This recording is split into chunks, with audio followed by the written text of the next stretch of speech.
Welcome to English Empire, your space to improve your English and level up your knowledge. Whether you're here to enhance your language skills or dive deeper into fascinating topics, you've come to the right place. If you're enjoying our content, don't forget to like, comment, and subscribe to stay updated with more insightful videos. Also, we'd love to hear your thoughts. Drop a comment below.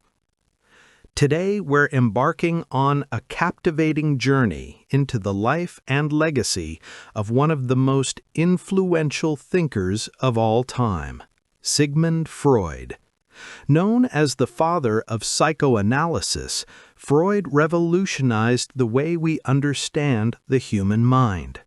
From his groundbreaking theories on the unconscious to his exploration of dreams, sexuality, and personality, Freud's work continues to shape psychology and our understanding of human behavior. Let's dive into this incredible story. So sit back, relax, and let's start the journey. Early life and education. Sigmund Freud, born on May 6, 1856, in the small Moravian town of Przybor, now in the Czech Republic, was one of the most influential thinkers of the 20th century.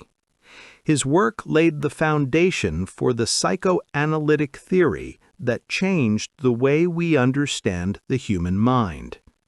Freud's theories on the unconscious mind, repressed memories, sexuality, and the structure of the psyche reshaped not only psychology, but also philosophy, literature, art, and culture. Freud was born into a Jewish family, the first of 8 children of Jakob Freud and Amalia Nathanson. His father, Jakob, was a wool merchant, and his mother, Amalia, was his father's second wife. Freud had a close bond with his mother, which was evident throughout his life. His relationship with his father was more complex, as Freud later explored in his theory of the Oedipus complex. Freud's early years were marked by a deep curiosity and intellectualism. Though the family lived modestly, Freud was a bright student who showed an early interest in learning. At the age of 3, Freud and his family moved to Vienna, which would become his home for most of his life. Vienna in the late 19th century was a city teeming with intellectual activity, with vibrant cultural, philosophical, and scientific communities. Freud's family life was not without its challenges. Jakob Freud, his father, was a strict and occasionally distant figure, while his mother Amalia adored her firstborn son and supported his intellectual pursuits. Freud's early education in Vienna exposed him to the diverse intellectual currents of the time, and it played a crucial role in shaping his later theories. Freud enrolled in the University of Vienna at the age of 17, initially intending to study law, as his family hoped he would pursue a secure career. However, his interest in science soon took over, and he switched to medicine, focusing on neurology. Freud's medical education at the university was rigorous. He was particularly influenced by his teachers in anatomy and physiology, which later played a key role in his development of theories on the mind's structure and function. Freud's early medical career was marked by his work in neurology. In the early 1880s, he worked in the Vienna General Hospital's psychiatric department under the guidance of the distinguished physician Theodor Meinhardt. Freud also studied under renowned neurologist Joseph Breuer, whose work with patients suffering from hysterical symptoms would later influence Freud's development of the theory of the unconscious. It was during this time that Freud's interest in the relationship between the mind and body began to take shape.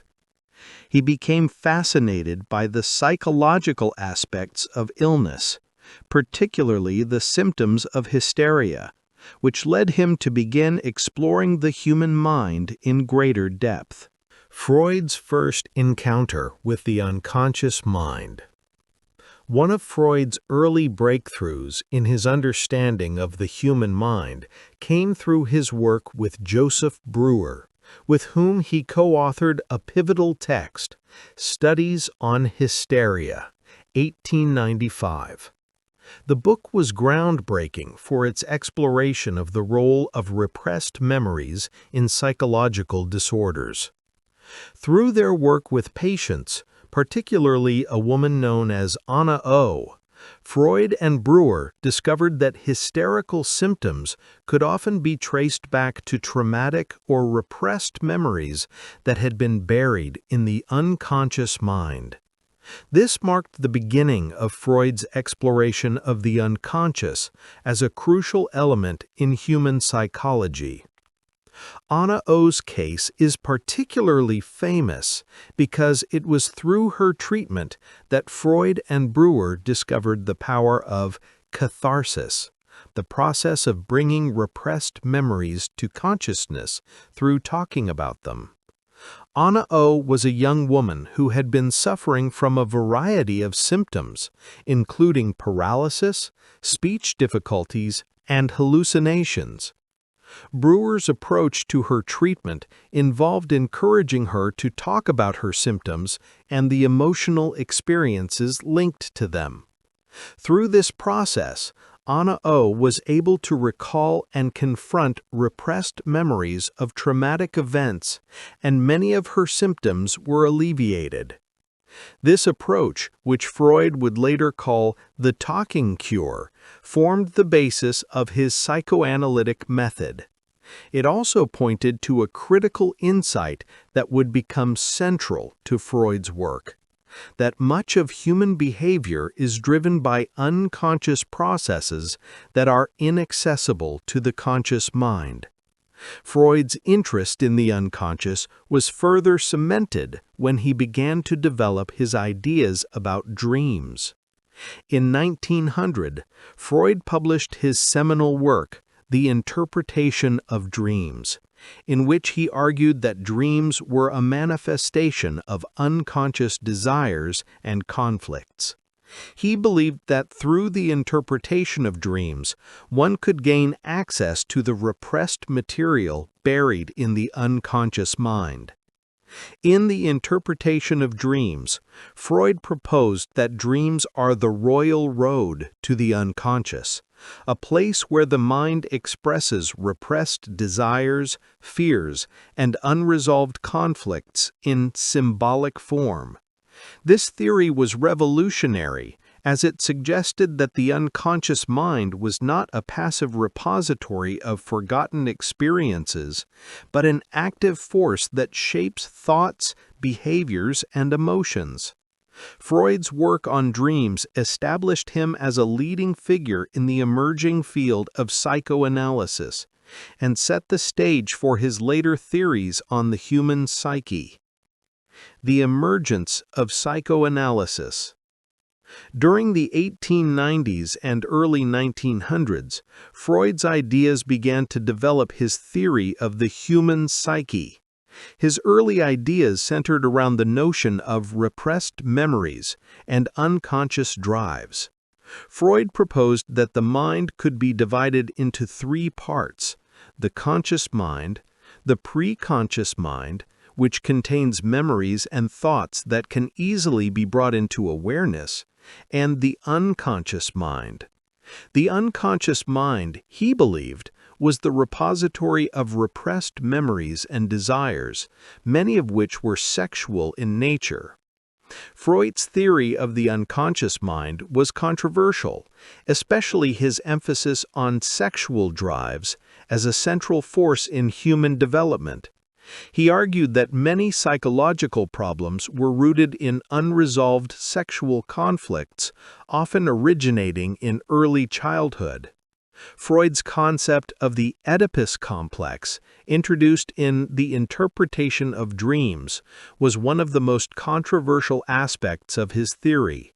He believed that every child experiences unconscious desires for the opposite-sex parent and jealousy toward the same-sex parent.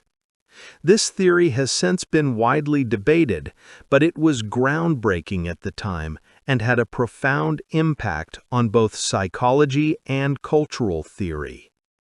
In the late 1890s and early 1900s, Freud's ideas gained increasing attention, but they were also met with resistance.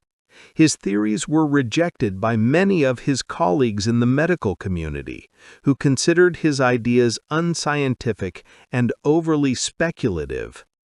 Despite the criticism, Freud continued to refine his theories and gain followers. In 1902, Freud founded the Vienna Psychoanalytic Society, which would later become the core of the international psychoanalytic movement. This group of scholars and clinicians, including Carl Jung, Alfred Adler, and Melanie Klein, would go on to become some of the most prominent figures in the field of psychoanalysis. Freud's growing reputation as a leader in psychoanalysis was also aided by his increasing focus on clinical practice. In his private practice, Freud developed techniques for analyzing his patients' dreams, free associations, and transference, the emotional reactions patients had toward their therapists. These techniques became the cornerstone of his psychoanalytic method, which he would later teach to a generation of psychoanalysts around the world. Freud's personal life was marked by both intellectual triumphs and personal challenges. In 1886, he married Martha Bernays, the daughter of a prominent Jewish family. The couple had 6 children, and Freud was deeply devoted to his family. However, his personal life was also complicated by his ongoing workaholism and his intense focus on his intellectual pursuits. Freud's relationships with his children were complex, and his daughter Anna Freud would later become a leading psychoanalyst in her own right, contributing significantly to the field, particularly in the areas of child psychology and the development of the ego. Freud's health was another source of concern throughout his life. In 1896, he developed a serious illness which was later diagnosed as jaw cancer.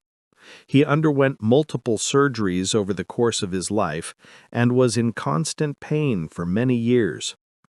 Freud's personal suffering from cancer seemed to fuel his intellectual obsession with the human condition, death, and the mind's ability to suppress trauma. His struggle with illness also led him to consider death and the nature of human existence in ways that deepened his psychoanalytic theories. Freud's growing influence and intellectual development came during a time of significant upheaval in Vienna, a city in which the world of psychoanalysis would clash with the conservative and scientific establishment. His work in the late 19th and early 20th centuries laid the foundation for psychoanalysis, but it was only as his theories expanded and gained followers that his ideas began to gain mainstream attention, both within the scientific community and beyond. In the next part, we will explore Freud's theories in greater detail, including his concepts of the id, ego, and superego, as well as his legacy and the lasting impact of psychoanalysis on various fields.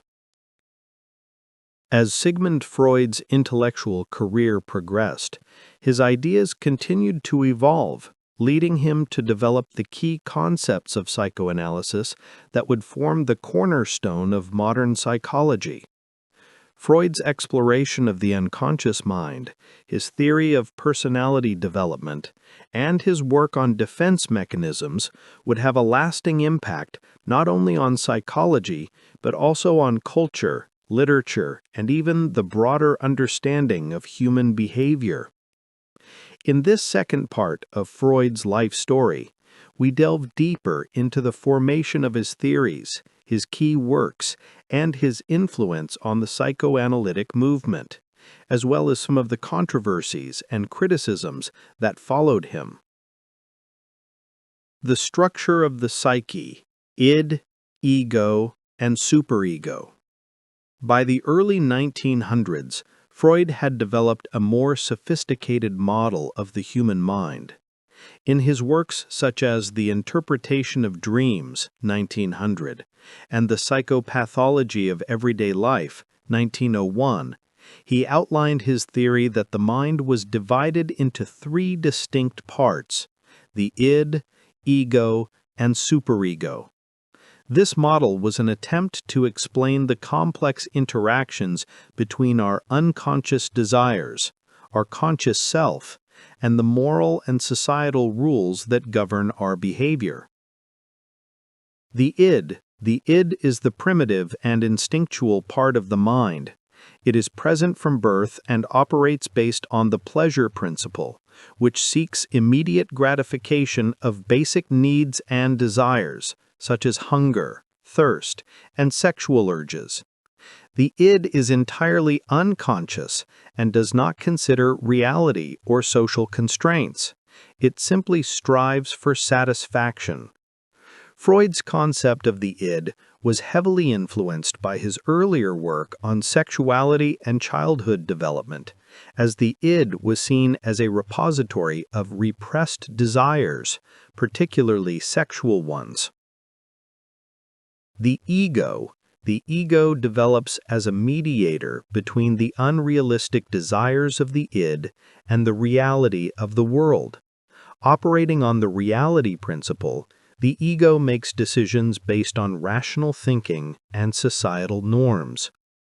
While the id demands immediate gratification, the ego understood the need for delayed satisfaction and takes into account the long-term consequences of actions.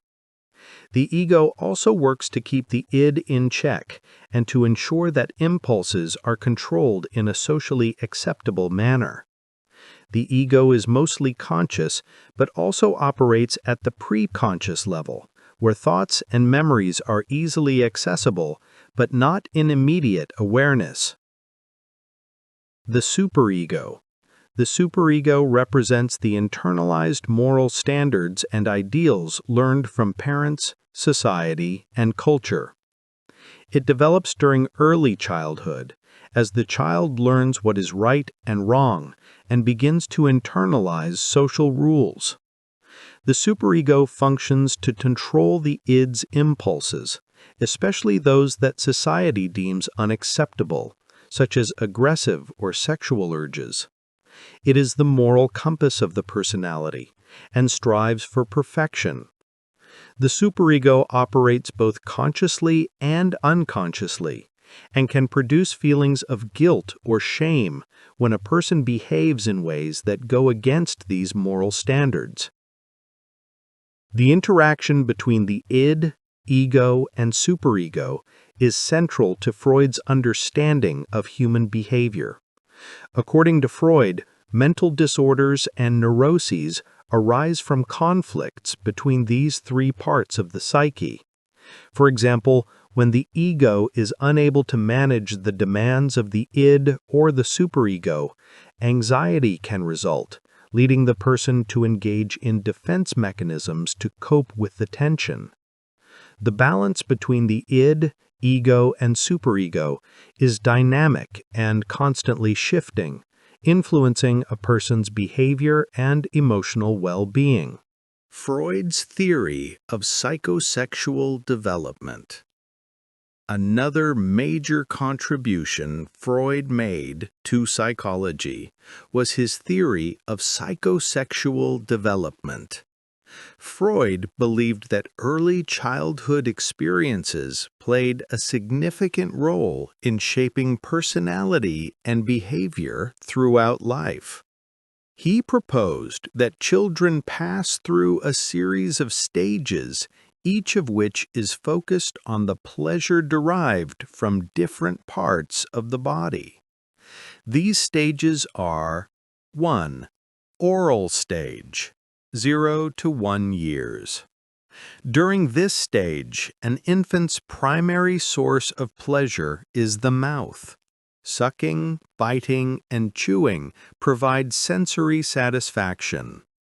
Freud believed that problems during this stage, such as inadequate or overindulgent feeding, could result in an oral fixation, leading to behaviors like smoking, overeating, or excessive talking in adulthood.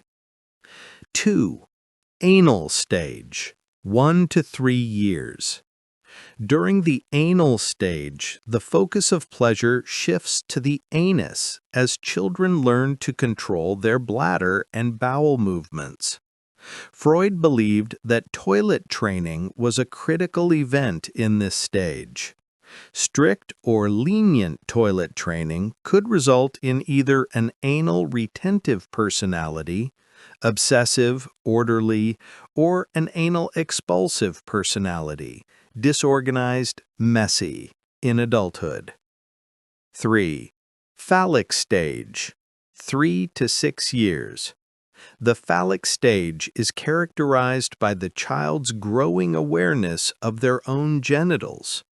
Freud argued that during this stage, boys experience the Oedipus complex, a psychological conflict in which they desire their mother and view their father as a rival.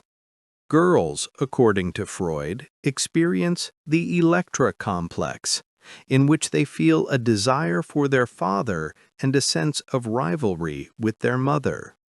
The resolution of these conflicts is key to healthy development, and Freud believed that unresolved Oedipal or Electra conflicts could lead to neuroses later in life. 4. Latent stage, 6 to puberty. During the latent stage, sexual feelings are dormant and the child's focus shifts to developing social and intellectual skills. Freud believed that this was a period of relative calm during which children engage in friendships, hobbies, and schoolwork. 5. Genital stage, puberty to adulthood. The final stage of psychosexual development is the genital stage, which begins at puberty. During this time, the individual's sexual interests become directed toward others. The goal of this stage is the achievement of mature sexual relationships and the ability to establish deep, meaningful connections with others. Freud believed that experiences in each of these stages could shape a person's personality and could lead to various forms of psychological dysfunction if there were unresolved conflicts.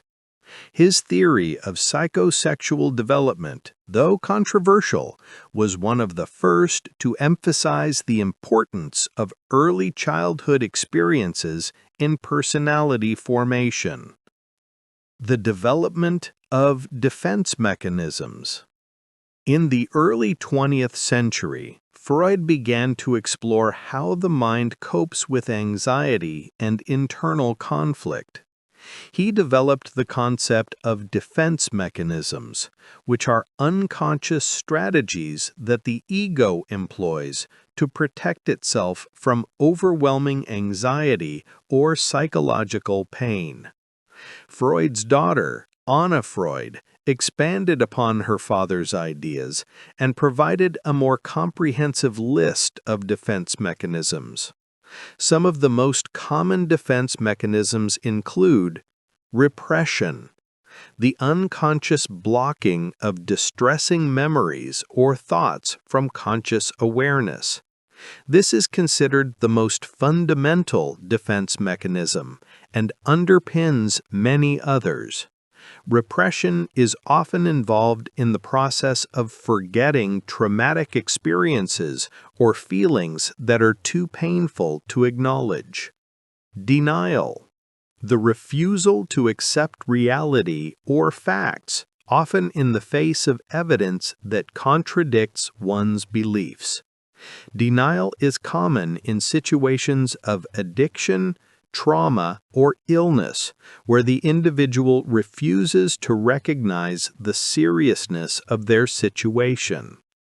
Projection, the process of attributing one's own unacceptable feelings, thoughts, or impulses to someone else. For example, someone who is angry might accuse others of being angry with them. Displacement, redirecting emotions or impulses from their original object to a safer target.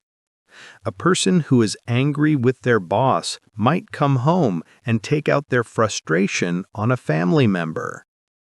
Sublimation, the channeling of unacceptable impulses or desires into socially acceptable activities. For example, someone with aggressive impulses might become involved in competitive sports. Rationalization, offering logical or rational explanations for behaviors or feelings that are otherwise unacceptable. Rationalization helps individuals avoid feelings of guilt or shame about their actions. These defense mechanisms were crucial in Freud's understanding of how the unconscious mind functions to protect the individual from emotional distress. According to Freud, while defense mechanisms are necessary for psychological survival, they can also lead to maladaptive behavior if overused or relied upon excessively. Freud's impact on the psychoanalytic movement. By the early 1900s, Freud had established himself as the leader of the psychoanalytic movement. In 1902, he founded the Vienna Psychoanalytic Society, a group of scholars and clinicians who shared his interest in the unconscious mind and its influence on behavior. Freud's influence on the psychoanalytic movement was profound, and his ideas quickly spread beyond Vienna to other parts of Europe and the United States. One of Freud's most significant contributions to psychoanalysis was his development of a comprehensive clinical method for treating psychological disorders. Through his use of free association, dream analysis, and the exploration of transference and resistance, Freud was able to help patients uncover repressed memories and unresolved conflicts. This therapeutic approach, which he called talk therapy, would later be expanded upon by other psychoanalysts such as Carl Jung, Alfred Adler, and Melanie Klein.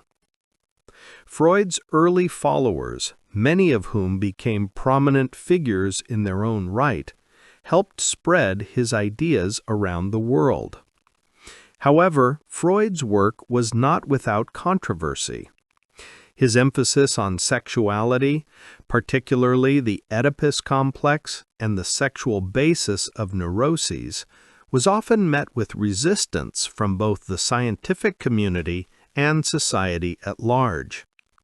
Many criticized Freud for what they saw as the overemphasis on sexual factors in human development and mental illness. In the next section of his life story, we will explore the later years of Freud's career, his controversial departure from some of his closest disciples, and his lasting impact on psychology and the broader cultural landscape. As Freud's theories of the unconscious mind and human behavior continued to gain recognition, the psychoanalytic movement reached its zenith in the early 20th century. However, Freud's later years were marked by significant challenges, both personal and professional. His health deteriorated, his relationship with some of his closest followers became strained, and his ideas faced increased scrutiny from both the medical community and the general public. Despite these difficulties, Freud's contributions to psychology, culture, and the understanding of human nature remain profound and far-reaching.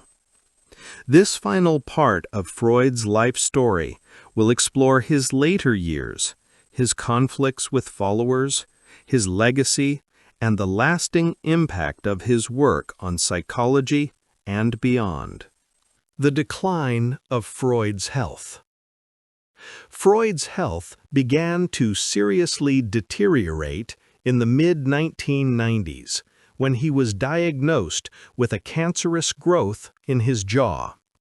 This diagnosis, which he kept private for many years, led to a series of painful surgeries. Freud was known for his resilience, but he suffered intensely from the physical toll of his illness. Despite undergoing multiple surgeries to remove the tumor and its associated complications, he continued to work tirelessly, writing and seeing patients well into his later years. His personal struggles with illness influenced some of his later works, particularly his exploration of death, suffering, and the human psyche. As his illness progressed, Freud's dependence on various treatments, including morphine, became well documented. He suffered excruciating pain from his cancer, and in a letter to a close friend, he described the constant agony he endured. Despite his physical suffering, Freud remained intellectually sharp and continued to develop his psychoanalytic theories. He often found solace in his work, and psychoanalysis, with its focus on the unconscious and the inner workings of the mind, provided him with a framework through which to explore human suffering. Throughout his life, Freud had a tendency to avoid confronting the realities of his physical health. His refusal to acknowledge the severity of his condition, along with his determination to continue working, resulted in his experiencing profound physical discomfort. Freud's physical decline, though a source of pain, did not diminish his intellectual vigor. His final years, spent in constant agony, only fueled his reflections on the fragility of life and the inevitability of death. Conflicts with followers and the fragmentation of the psychoanalytic movement. As Freud's influence grew, so did the number of those who followed his ideas. However, Freud's work was not without controversy, and he frequently clashed with colleagues and students who diverged from his views. His rigid beliefs, especially in the area of sexuality and the Oedipus complex, created tensions with some of his most prominent followers. One of the most significant rifts in Freud's career occurred with Carl Jung, who had initially been a close ally of Freud and one of his brightest disciples. Jung shared Freud's interest in the unconscious, but disagreed with Freud on several key aspects of psychoanalysis. While Freud believed that the unconscious was primarily driven by repressed sexual desires, Jung argued that the unconscious was a much more complex and multifaceted entity, one that included a collective unconscious shared by all people and containing universal archetypes. This disagreement led to a formal break between the two men in 1913, after years of friendship and intellectual collaboration. Jung's departure from Freud's circle marked the beginning of a broader fragmentation of the psychoanalytic movement.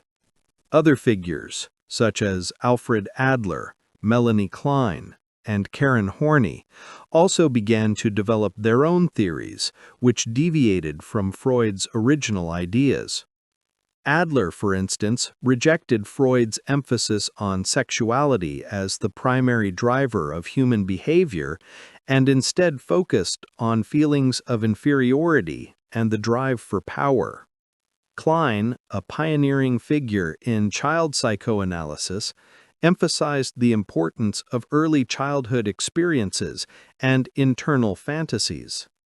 As these and other psychoanalysts developed their own approaches, the unity of Freud's movement began to fragment, and psychoanalysis splintered into various schools of thought.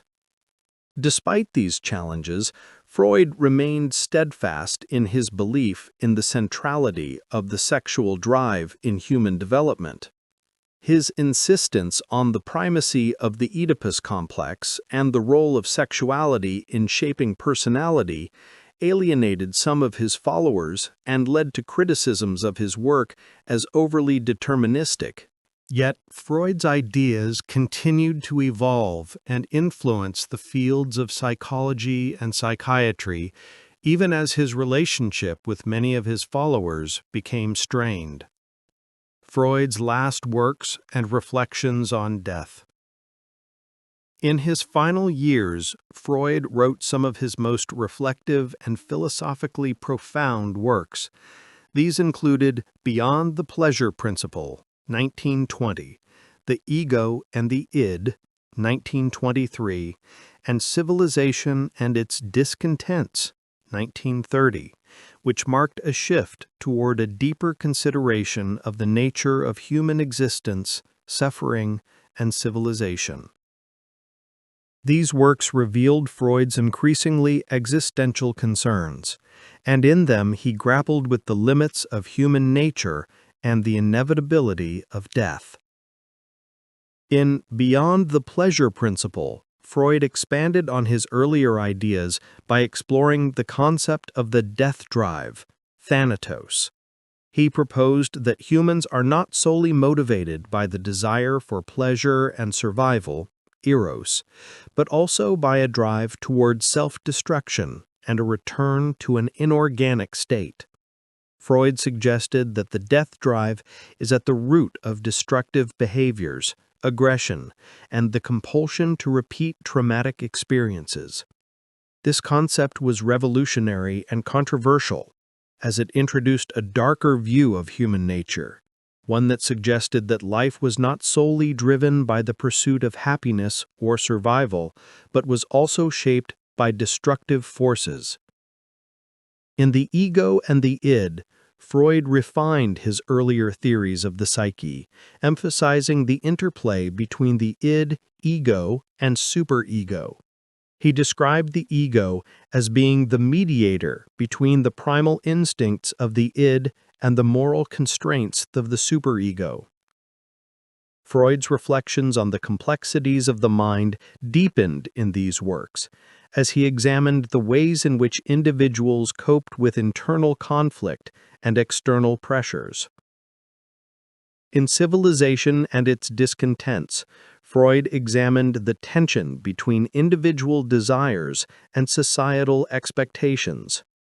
He argued that civilization, while providing security and order, also repressed individual freedom and created a sense of discontent in the human psyche. Freud's pessimistic view of human nature and society was evident in this work, as he suggested that the struggle for individual happiness was often thwarted by the demands of social conformity and the limitations of human nature. Freud's last works also demonstrated his growing focus on the inevitability of death. As his own health declined, he became more preoccupied with mortality and the human desire to deny or repress the reality of death. His reflections on the death drive and his exploration of death as an intrinsic part of the human condition became central themes in his final writings. Freud's legacy and lasting impact. Despite the controversies that surrounded his ideas, Sigmund Freud's legacy is undeniable. His work revolutionized psychology and laid the foundation for much of the research and theories in modern psychiatry and psychotherapy. Freud's psychoanalytic approach to understanding the unconscious mind, the importance of early childhood experiences, and the role of repression in mental illness continue to shape therapeutic practices today. His theories also inspired fields such as sociology, anthropology, and cultural studies, influencing figures like Jacques Lacan, Erich Fromm, and Michel Foucault. Though Freud's emphasis on sexuality and his more deterministic views on human nature have been widely criticized, his pioneering work in exploring the unconscious mind changed the way people understood human behavior. Freud's influence on literature and art was also profound, as his ideas about repression, dreams, and the unconscious permeated the works of writers like James Joyce, Franz Kafka, and Virginia Woolf. Psychoanalysis itself became a cultural touchstone, with Freudian concepts such as the Oedipus complex and the Freudian slip entering popular discourse. Freud's work also had a lasting impact on the field of psychotherapy. While many of his ideas have been challenged or modified over time, psychoanalysis remains an important therapeutic approach, and many of his techniques, such as free association, dream analysis, and the exploration of transference, are still used in contemporary therapy. Furthermore, his work on defense mechanisms has had a significant impact on how clinicians understand how individuals cope with anxiety and trauma. Freud's final years were spent in relative isolation. In 1938, following the rise of Nazi power in Austria, Freud was forced to flee Vienna due to his Jewish heritage. He relocated to London, where he continued to work, though his health continued to deteriorate. Freud died on September 23, 1939, at the age of 83, just a few weeks after the outbreak of World War II. His death marked the end of an era in psychoanalysis, but his ideas lived on, and his intellectual legacy continues to shape the world today. Conclusion. Sigmund Freud's contributions to psychology, his exploration of the unconscious mind, and his theories on sexuality, personality development, and human behavior have left an indelible mark on both science and culture. Despite controversies, challenges, and personal suffering, Freud's ideas continue to resonate, and his work laid the foundation for an entire discipline. His theories on the unconscious, the role of repression, and the complexities of human desires and drives have influenced not only psychology, but also art, literature, and philosophy. Sigmund Freud's life and work remain a testament to the power of intellectual curiosity and the enduring search for understanding the mysteries of the human mind. Thanks for joining us on this journey through the life and legacy of Sigmund Freud. We hope you found his story as fascinating and insightful as we did. If you enjoyed this video and want to keep leveling up your English and expanding your knowledge, don't forget to like, comment, and subscribe to English Empire. Your support means a lot to us, and we'd love to hear your thoughts, so leave a comment below. Stay tuned for more exciting content and keep growing with us. Until next time, keep exploring, keep learning, and keep improving. See you in the next video.